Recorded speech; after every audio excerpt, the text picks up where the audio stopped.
Hello, this is Amanda Raymalkel with the final project for AOLL 581 Theory, Practices, and Challenges of Leadership, led by Dr. Sidney Freeman Jr.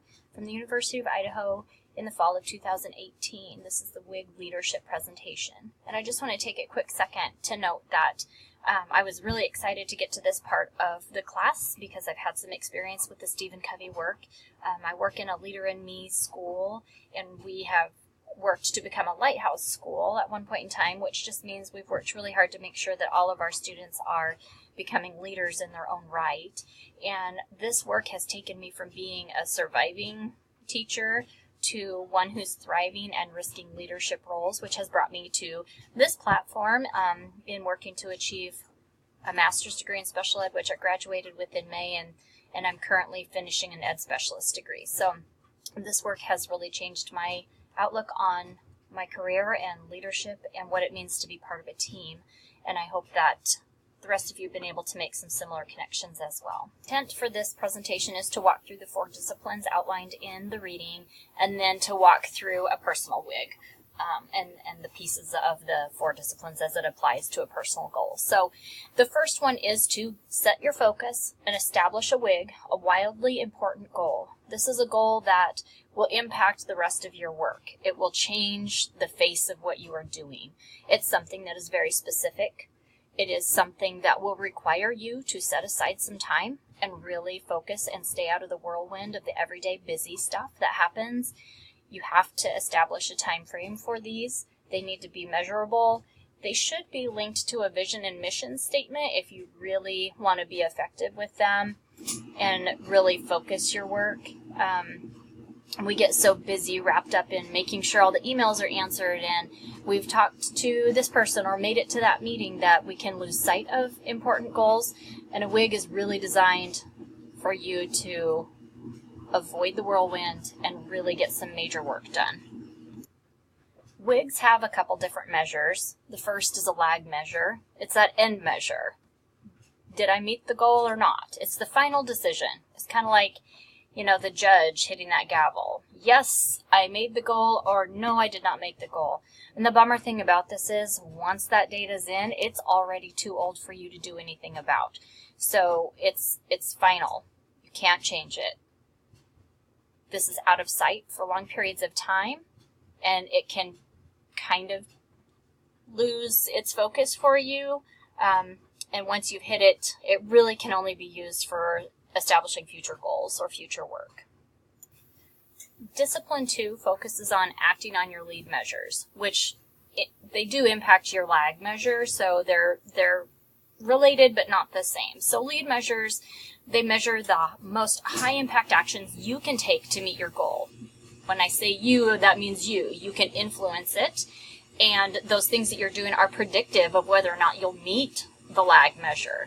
So they need to be steps that you can take, that you can control, that you can measure, and that they're the most connected with meeting the goal. They need to be tracked, and oftentimes this data is really difficult to get, and it's kind of tedious to keep track of, but it's really important that you do, because without measuring what you're doing, you don't know what is working and what isn't, and what you need to change.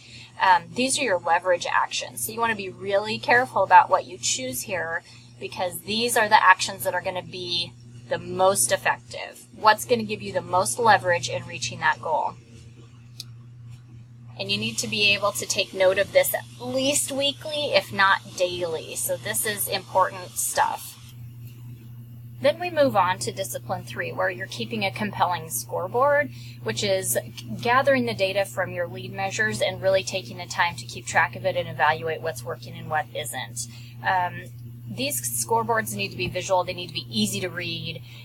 They will engage your team in actions toward meeting the goal, and they tell you immediately whether you're winning or losing. I think a lot of times what we forget to do is we forget to put an aim line on this type of data gathering, and we don't compare where we are to where we should be. So you definitely need to include almost a track of where you want to be, and then measure where you actually are against it so you can see the progress that you're making, and you can see what steps you're taking are the most effective too, because you can put a change line in and say, hey, for the first month we were doing X, and we got 3 of our lead measures accomplished, and so we're really on track, so let's keep doing those or do those more. Or if your progress wasn't as good, you can say, okay, so when we changed X, we know that that's not a good thing to keep doing because it really slowed us down, so we're going to go back to something different, or get creative and find a better solution yet.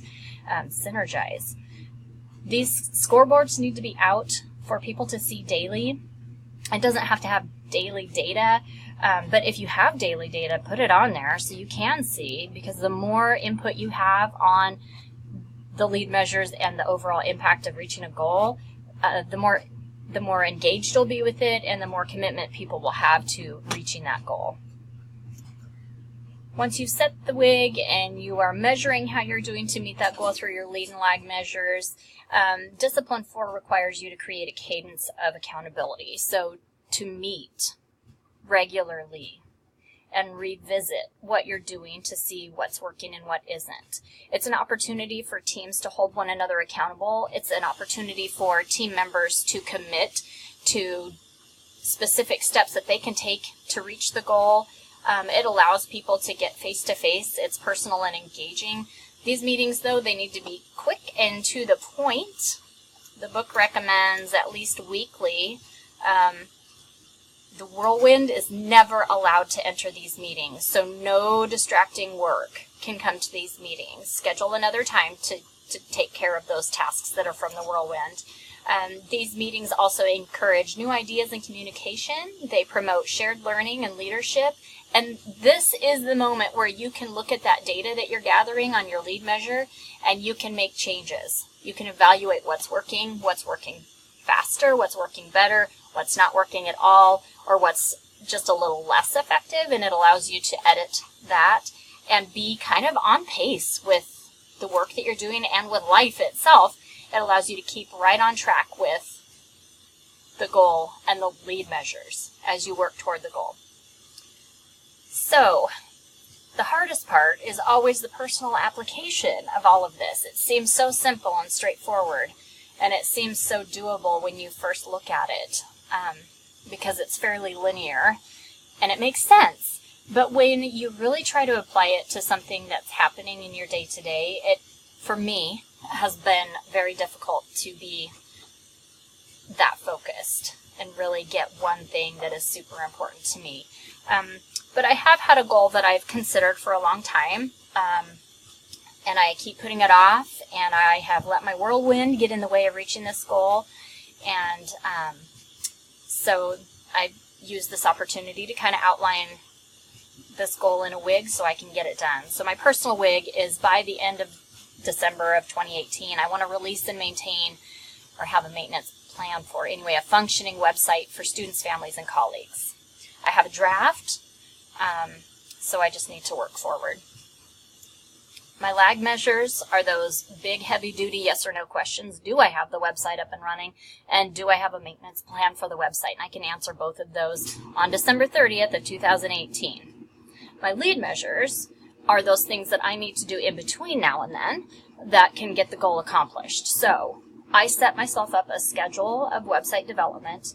I attached a schedule of website maintenance designed by page. So how often am I going to maintain each page is what that looks like. I also created a list of pages that needed created, links that needed created, and permissions obtained for all of those links. So there's kind of a check sheet that can go with each of those lead measures, and then I can, of course, make the scoreboards out of each of those as well. My compelling scorecards that will support my lead measures include the links I've created against the links predicted to make. So according to my schedule of when I wanted to have links done, I can, track my own progress, and also the prediction of the pages created versus the actual pages that I created. So they'll tell me whether I'm on target or not to meet that goal. And then, of course, you could do this for each piece of your lead measures. I could have one also for maintenance schedule as well, if I wanted to measure all of the pieces of my lead measures. So all in all, I set this up to be as realistic as I could be, with something that is important to me and something that I think could change my career pathway and allow me to do some self-branding and move forward into some different leadership roles and different opportunities in career pathways. So I'm hopeful that using a schedule and a linear plan with some lead measures and this compelling scorecard to help me keep track of my progress will actually help me reach this goal, which I do anticipate and plan to do. Thank you for your time and attention. Thank you, Dr. Sydney Freeman, for your time and opportunities to learn and stretch our thinking this semester. It's been delightful. I especially liked our guest speakers that we've had, and just the fact that you took some time to recognize that women and minorities are leaders and need more opportunities. So with that, I thank you. I wish you all the best. Have a great rest of the semester.